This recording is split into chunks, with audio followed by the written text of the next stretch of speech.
Welcome back guys in another video. இதுதான் இந்த Git and GitHub series ஓட part 3 video. சரிங்களா? ஃபர்ஸ்ட் ரெண்டு வீடியோ நீங்க பார்க்கல அப்படினா மேபி இந்த வீடியோ உங்களுக்கு ஒழுங்கா புரியாது. அதனால அந்த ரெண்டு வீடியோஸை பார்க்கிறதுக்கு நீங்க பிளேலிஸ்டோட லிங்க் வந்து டெஸ்கிரிப்ஷன்ல இருக்கும். அதை நீங்க கிளிக் பண்ணி போய் பார்த்துக்கலாம். ஓகேங்களா? அந்த பிளேலிஸ்ட்ல தான் நான் போடுற எல்லா வீடியோஸும் லைன் பை லைனா வந்துகிட்டே இருக்கும். ஓகேவா? ஸோ இன்றைக்கி இந்த வீடியோவில் நம்ம எதை பற்றி பேச போகிறோம்னா ஸ்டேஜிங் ஏரியா பற்றி கொஞ்சம் இன்டெப்த்தாக நம்ம பேச போகிறோம்.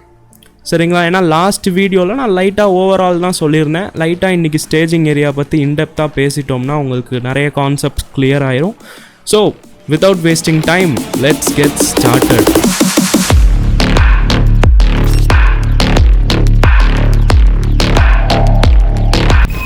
கைஸ், லாஸ்ட் வீடியோ முடிக்கிறப்ப நம்ம வந்து இந்த மாடிஃபைடு பற்றி பேசிகிட்டு இருந்தோம், ரைட்? பட் அதை பற்றி பேசின உடனே உங்களுக்கு இந்த ஸ்டேஜிங் ஏரியா பற்றி குழப்பிருக்கும் அண்ட் ஓவரால் எல்லாமே லைட்டாக கன்ஃபியூஷன் ஆகிருக்கும். அதனால் எல்லாமே கிளியர் பண்ணுறதுக்கு இன்றைக்கி நம்ம ஸ்டேஜிங் ஏரியாவை நல்லா இன்டெப்த்தாக புரிஞ்சுக்குவோம். அண்ட் ஆஃப்கோர்ஸ் மாடிஃபைடு அதிலேயே வந்துடும். சரிங்களா? ஸோ இப்போ நான் இங்கே இருக்கிற எல்லாத்தையும் கொஞ்சம் அழிச்சிக்கிறேன். நான் ஐ ஹோப் தட் உங்களுக்கு அன்ட்ராக்டுனா என்னன்னு தெரியும். எந்த ஃபைலும் ட்ராக்கே ஆகலை அப்படின்னா அது அன்ட்ராக்டு. அங்கேருந்து தான் நம்ம வந்து ஸ்டேஜிங் ஏரியாக்குள்ளே கொண்டு வருவோம், ரைட்? ஸோ இந்த ஸ்டேஜிங் ஏரியாவை நீங்கள் எப்படி நினச்சிக்கோங்கன்னா, ஒரு பெஸ்ட் எக்ஸாம்பிள் வந்து ஒரு ஸ்டேஜ், ஆக்சுவல் ஸ்டேஜ். சரிங்களா? உங்கள் ஸ்கூலில் ஆனுவல் டே நடக்கிறப்போ ஒரு ஸ்டேஜ் இருக்குமா, அங்கே வந்து நீங்கள் ஃபஸ்ட் ரேங்க் வாங்கிட்டீங்க இல்லை அட்டண்டன்ஸ் நல்லா வாங்கினீங்கன்னு சொல்லிட்டு உங்களை நிற்க வச்சு அப்படியே ஒரு அங்கிள் வந்து ப்ரைஸ் கொடுப்பாரா? ஸோ அந்த ஸ்டேஜில் நீங்கள் வந்தால் தானே நீங்கள் வந்து ப்ரைஸ் வாங்கினீங்களா இல்லையான்னு தெரியும், ரைட்? அதே மாதிரி தான் இங்கே இருக்கிற இந்த ஸ்டேஜிங் ஏரியாக்குள்ளே வந்தால் தான் நம்ம வந்து கமிட் பண்ண முடியும். கமிட் பண்ணுறதுனா நான் லாஸ்ட் வீடியோவில் சொல்லியிருந்தேன், அதாவது வெர்ஷன் 1 வெர்ஷன் 2 அந்த மாதிரி சேவ் பண்ணுறது, ரைட்? ஸோ இந்த ஸ்டேஜில் நீங்கள் வந்தால் தான் கமிட் பண்ண முடியும். ஓகேவா? இது நல்லா புரியுதா? ஸ்டேஜிங் ஏரியாவில் வந்தே தீரணும் கமிட் பண்ணணும்னா. எந்த சேஞ்சஸ் எல்லாத்தையும் நீங்கள் கமிட் பண்ணணுமோ அதை நீங்கள் ஸ்டேஜிங் ஏரியாவில் கொண்டு வந்தே தீரணும். ஸோ நான் உங்களுக்கு கன்ஃபியூஷன் என்னென்னா, நீங்கள் இந்த ஸ்டேஜிங் ஏரியாக்குள்ளே கொண்டு வரதுக்கு நீங்கள் என்ன பண்ணுவீங்க? கிட் ஆட் யூஸ் பண்ணுவீங்க, ரைட்? ஸோ ஒரு ஃபைல் வந்து அன்ட்ராக்டாக இருக்கிற நிலமையில் இருந்து இப்போ ஸ்டேஜிங் ஏரியாக்குள்ளே வந்துருச்சு. வந்ததுக்கப்புறம் நீங்கள் வந்து கமிட் பண்ணிட்டீங்கன்னா அது வந்து அப்படியே கமிட் ஆயிரும். ஓகேங்களா? ஆனால் நீங்கள் அன்ட்ராக்டாக இருக்கிற நிலமையிலேருந்து ஸ்டேஜிங் ஏரியாக்குள்ளே வந்தீங்க அண்ட் ஸ்டேஜிங் ஏரியாக்குள்ளே சம் சேஞ்சஸ் நீங்கள் பண்ணி விட்டீங்க. ஓகேங்களா?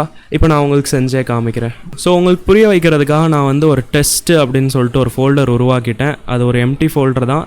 அண்ட் நவ் இதை வந்து நான் கிட் இனிட்டும் பண்ணிக்கிறேன். சரிங்களா? இனிஷியலைஸ் பண்ணிட்டேன். ஸோ இப்போ நார்மலாக நம்ம வந்து ஒரு ஃபைல் உருவாக்குவோம். சரிங்களா? ஒரு டெக்ஸ்ட் ஃபைல், அதுக்கு பேர் நான் சும்மா டெஸ்ட்டுன்னு வச்சுக்கிறேன்.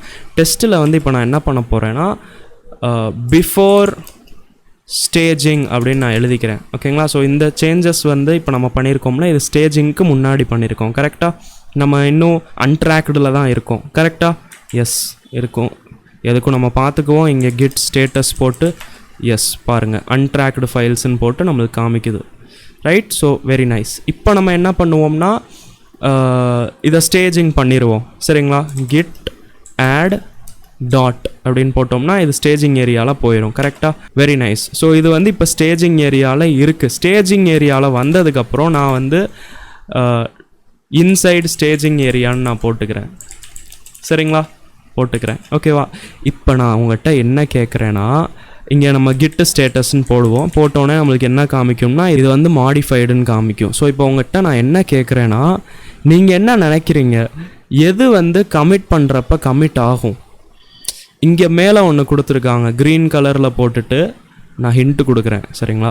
க்ரீன் கலரில் போட்டுட்டு நம்மளுக்கு நம்ம ஸ்டேஜிங் ஏரியாவில் கொண்டு வந்தப்போ அந்த இருந்துச்சுல பிஃபோர் ஸ்டேஜிங் அந்த ஒரு நிலமை, ரைட்? அது கமிட் ஆகுமா இல்லை நம்ம இப்போ மாடிஃபை பண்ணி முடிச்சிட்டோம் அது கமிட் ஆகுமா? மாடிஃபை பண்ணிவிட்டு நம்ம இந்த இன்சைட் ஸ்டேஜிங் ஏரியான்றதையும் போட்டுட்டோம், இதுவும் வருமா நம்ம பண்ணுற கமிட்டில்? இதுதான் வந்து நான் உங்ககிட்ட கேட்குற கேள்வி. சொல்லுங்கள், இதுவும் நம்மளோட பண்ண போகிற கமிட்டில் வருமா வராதா? ஸோ வாங்க நம்ம இதை செஞ்சு பார்த்தே கண்டுபிடிப்போம். ஸோ நான் இப்போ என்ன பண்ண போகிறேன்னா கிட் கமிட் -m அண்ட் உள்ளக்க வந்து நான் ஃபஸ்ட்டு கமிட் அந்த மாதிரி போட்டுக்கிறேன். சரிங்களா? கமிட் ஆயிடுச்சு. நவ் இதில் நான் வேறு சம்திங் சேஞ்சஸ் பண்ணிக்கிறேன். லைக் செகண்ட் கமிட் சேஞ்சஸ் அப்படின்னு போட்டுட்டு இப்போ எதுக்கு ப்ரோ திரும்பியும் செகண்ட் கமிட் பண்ணுறீங்க அப்படின்னு கேட்டிங்கன்னா, நம்ம 2 கமிட் பண்ணாதாங்க நம்ம வந்து ப்ரீவியஸ் வெர்ஷன் எப்படி இருந்துச்சு, இந்த வெர்ஷன் எப்படி இருந்துச்சுன்னு நம்ம பார்க்க முடியும். கரெக்டாக நம்ம வெறும் ஒரு கமிட்டை வச்சு லைக் எப்படி நம்ம பார்க்க முடியும், ரைட்? அதனால் நான் செகண்ட் கமிட் சேஞ்சஸ்ன்னு சும்மா போட்டுட்டு இதை நான் ஸ்டேஜிங் ஏரியாவில் ஆட் பண்ணி விட்டுறேன். கெட் ஆட் அப்படின்னு போட்டுட்டு அண்ட் இதை செகண்ட் கமிட் நான் பண்ணி விட்டுறேன். Git commit -m this is second commit. சரிங்களா? Now if I press enter, இதுவும் கமிட் ஆயிடுச்சு. Very nice.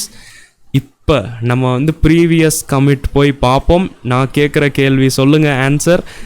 பிஃபோர் ஸ்டேஜிங் ஏரியான்னு மட்டும் இருக்குமா இல்லை இன்சைட் ஸ்டேஜிங் ஏரியாவும் சேர்ந்து இருக்குமா? இதுதான் நான் கேட்குற கேள்வி. சொல்லுங்கள் நண்பர்களே. I am giving you 5 seconds. Time starts now.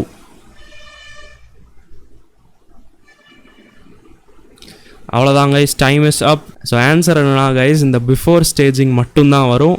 Inside staging இதெல்லாம் எதுவும் வராது. ஏன் வராது? ஏன்னா நீங்கள் எந்த விஷயத்த ஸ்டேஜ் பண்ணியிருந்தீங்களோ அந்த சேஞ்சஸ் மட்டும்தான் வரும். நீங்கள் ஸ்டேஜிங் ஏரியாக்குள்ளே வந்ததுக்கப்புறம் நீங்கள் மாடிஃபைலாம் பண்ணியிருக்கீங்களா, அதெல்லாம் கண்டுக்காது. ஓகேவா? செஞ்சே பார்த்துருவோம், அப்போ தான் நம்மளுக்கு ஒழுங்காக புரியும். ஸோ நம்ம வந்து பழைய கமிட்லாம் செக் பண்ணுறதுக்கு கிட் லாகுன்னு போடுவோம். அண்ட் சம்டைம்ஸ் கைஸ் உங்களுக்கு இந்த மாதிரி எண்டு இந்த மாதிரி சம்திங்லாம் காமிச்சிச்சுன்னா நீங்கள் க்யூ அமைக்கிறீங்க. க்யூ அமைக்கினீங்கன்னா அது குவிட் பண்ணி அப்படியே இங்கே வந்துடும். சரிங்களா? அது என்னென்னா இதில் டிஃபால்ட் எடிட்டர் வந்து விம் எடிட்டர். சரிங்களா? அதனால அது சம்டைம்ஸ் அந்த மாதிரி சம்திங் காமிச்சிக்கிட்டு இருக்கும். ஸோ க்யூ அமுக்குனிங்கன்னா அங்கே விட்டு வெளியே வந்துடும். இங்கே தண்ணி வண்டிக்காரன் சவுண்டு விட்டுக்கிட்டே இருக்கேன், அவனை 2 அடி அடிக்க போகிறேன். ஸோ நான் இந்த ஃபஸ்ட் கமிட்டை போய் நம்ம காப்பி பண்ணிக்குவோம். கெட் செக் அவுட் அண்ட் அந்த ஐடியை பேஸ்ட் பண்ணிட்டு என்ட்ரு அமுக்குவோம். ஸோ இப்போ நம்ம ஃபர்ஸ்ட் கமிட்குள்ளே போயிட்டோம். பாருங்கள், ஃபர்ஸ்ட் கமிட்குள்ளே வந்தாச்சு. இப்போ அந்த ஃபைலை போய் திறந்து பார்த்தோம்னா as you can see before staging மட்டும்தான் வந்து கமிட் ஆகிருக்கு. அதுக்கப்புறம் நம்ம ஸ்டேஜிங் ஏரியாக்குள்ளே இருக்கிறப்ப பண்ண விஷயங்கள்லாம் கமிட் ஆகலை. இதை தான் உங்களுக்கு இவ்வளோ நேரமாக நான் எக்ஸ்பிளைன் பண்ண ட்ரை பண்ணிகிட்ருக்கேன் நண்பர்களே. அதாவது என்னன்னா, நீங்கள் வந்து ஒரு ஃபைலை ஸ்டேஜிங் ஏரியாக்குள்ளே கொண்டு வந்ததுக்கப்புறம் ஸ்டேஜிங் ஏரியாக்குள்ளே இருக்கிறப்ப அந்த ஃபைல்ஸை ட்ராக் வேணால் பண்ணும். ட்ராக் பண்ணுறதுனா அதாவது அந்த கிட் டிஃப்ரெண்ட் நம்ம போட்டு பார்ப்போம்ல. ஸோ அப்படி பார்க்கும்போது நம்மளுக்கு என்னென்ன டிஃப்ரென்சஸ் இருக்குது அந்த மாதிரி ட்ராக்கிங் வேணால் பண்ணும். ஆனால் நீங்கள் கடைசியாக கமிட் பண்ணணும் அப்படின்னு நினைக்கிறீங்கன்னா நீங்கள் மாடிஃபை பண்ணியிருப்பீங்களே, சேஞ்சஸ் எல்லாம் பண்ணி மாடிஃபை பண்ணியிருப்பீங்களா, அந்த மாடிஃபை பண்ணதையும் திரும்பியும் நீங்கள் ஸ்டேஜ் பண்ணணும். அதாவது திரும்பியும் நீங்கள் அந்த கிட் ஆட் டாட்டு அப்படின்னு போட்டுட்டு திரும்பியும் எல்லாத்தையும் நீங்கள் ஸ்டேஜ் பண்ணணும். அடுத்து தான் நீங்கள் கமிட் பண்ண முடியும். சரிங்களா? அதுதான் வந்து இங்கே போட்டிருக்காங்க பாருங்கள். நீங்கள் வந்து ஏதாச்சும் ஒரு மாடிஃபிகேஷன் பண்ணிட்டீங்க அப்படின்னா அதை திரும்பியும் என்ன பண்ணணும், ஸ்டேஜ் ஃபைல் ஃபார் கமிட் அப்படின்னு போட்டிருக்காங்க. சரிங்களா? ஸ்டேஜ் பண்ணிவிட்டு அடுத்து தான் யூ கேன் கமிட். புரியுதா? இதை நீங்கள் சிம்பிளாக ஞாபகம் வச்சுக்கணும்னா, நீங்கள் வந்து உங்களோட ஸ்கூல் காம்படிஷனில் நீங்கள் ஸ்டேஜில் ஏறி அடுத்து இறங்கிட்டீங்க. இறங்கினதுக்கப்புறம் நீங்கள் ஏதாச்சும் ஒரு விசித்திரமான காரியங்கள் செஞ்சதுக்கப்புறம் உங்களுக்கு அவார்டு கொடுக்கணும் அப்படின்னு பிரின்சிபல் சொல்கிறாங்க. சரிங்களா? அப்போ திரும்பியும் நீங்கள் ஸ்டேஜில் ஏறினா தானே அவார்டு கிடைக்கும். சும்மா அவார்டு கொடுத்தா நல்லா இருக்காதுல்ல கைஸ். திரும்பியும் நீங்கள் ஸ்டேஜில் ஏறி எல்லோரும் முன்னாடி சீன் போட்டு அவார்டு வாங்கினா தானே நல்லாயிருக்கும். அதே மாதிரி தான் நீங்கள் ஒரு சேஞ்சஸை நீங்கள் கமிட் பண்ணோம்னா நீங்கள் ஸ்டேஜிங் ஏரியாவில் வரதான் செய்வீங்க. அடுத்து நீங்கள் ஏதாச்சும் மாடிஃபிகேஷன் பண்ணுவீங்க. மாடிஃபிகேஷன் பண்ணதுக்கப்புறம் திரும்பியும் நீங்கள் ஸ்டேஜில் ஏறிட்டு தான் கமிட் பண்ண முடியும். புரிந்து விட்டதா? Very nice. நான் அடுத்து நீங்கள் கமிட் பண்ணிட்டீங்க. சரிங்களா? இப்போ கமிட் பண்ணி முடித்ததுக்கப்புறம் இப்போ வேறு ஏதாச்சும் சேஞ்சஸ் நீங்கள் பண்ணுறீங்க அப்படின்னா அதுவும் மாடிஃபைடாக தான் ஆகும். அந்த மாடிஃபை ஆனதை 2வது கமிட்டாக நீங்கள் கமிட் பண்ணோம்னா திரும்பியும் அந்த மாடிஃபை ஆனதை ஸ்டேஜிங் ஏரியாக்குள்ளே கொண்டு போயிட்டு தான் கமிட் பண்ணணும். இது எனக்கு தெரிஞ்சு உங்களுக்கே தானாகவே புரிஞ்சிருக்கும். அதாவது நீங்கள் மாடிஃபை கமிட் பண்ணதுக்கப்புறம் பண்ணாலும் இல்லை நீங்கள் ஸ்டேஜிங் ஏரியா கொண்டு வந்ததுக்கப்புறம் பண்ணாலும் எப்படி பண்ணாலும் நீங்கள் கமிட் பண்ணணும் அப்படின்னா திரும்பியும் ஸ்டேஜிங் ஏரியாக்குள்ளே கொண்டு போயிட்டு தான் கமிட் பண்ண முடியும். அதுதான் இங்கே போட்டிருக்காங்க. கமிட் பண்ணதுக்கப்புறம் நீங்கள் ஏதாச்சும் எடிட்டிங் பண்ணீங்க அப்படின்னா அது மாடிஃபைடுக்குள்ளே போயிடும். அண்ட் அந்த மாடிஃபைடையும் நீங்கள் திரும்பியும் ஸ்டேஜ் பண்ணி தான் ஆகணும். சரிங்களா? Simple. புரிஞ்சுல? that's all for this video guys. I hope that இன்னைக்கு சொல்லி தந்த எல்லா விஷயங்களும் உங்களுக்கு கிளியராக புரிஞ்சிருக்கும். அண்ட் இந்த வீடியோ மட்டும் பார்த்து ரிலை பண்ணாதீங்க கைஸ். நீங்களாக எக்ஸ்பெரிமெண்ட் பண்ணி பாருங்கள், நிறைய சேஞ்சஸ் பண்ணி பாருங்கள். அப்படி பண்ணுறதால என்ன நடக்குது, அது ஏன் நடக்குதுன்றதை கூகுள் பண்ணுங்கள். சாட் ஜிபிடிலாம் இருக்குது, அதுக்கிட்ட கேளுங்க. ரைட்? எக்ஸ்பெரிமெண்ட் பண்ணி பார்த்துக்கிட்டே இருங்க. நெக்ஸ்ட் வீடியோ கூடிய சீக்கிரமாக வந்துடும். அதில் நம்ம கிட் அண்ட் கிட்ஹப்பில் இருக்கிற நெக்ஸ்ட் கான்செப்ட்ஸை பற்றி நம்ம பேசலாம். சரிங்களா?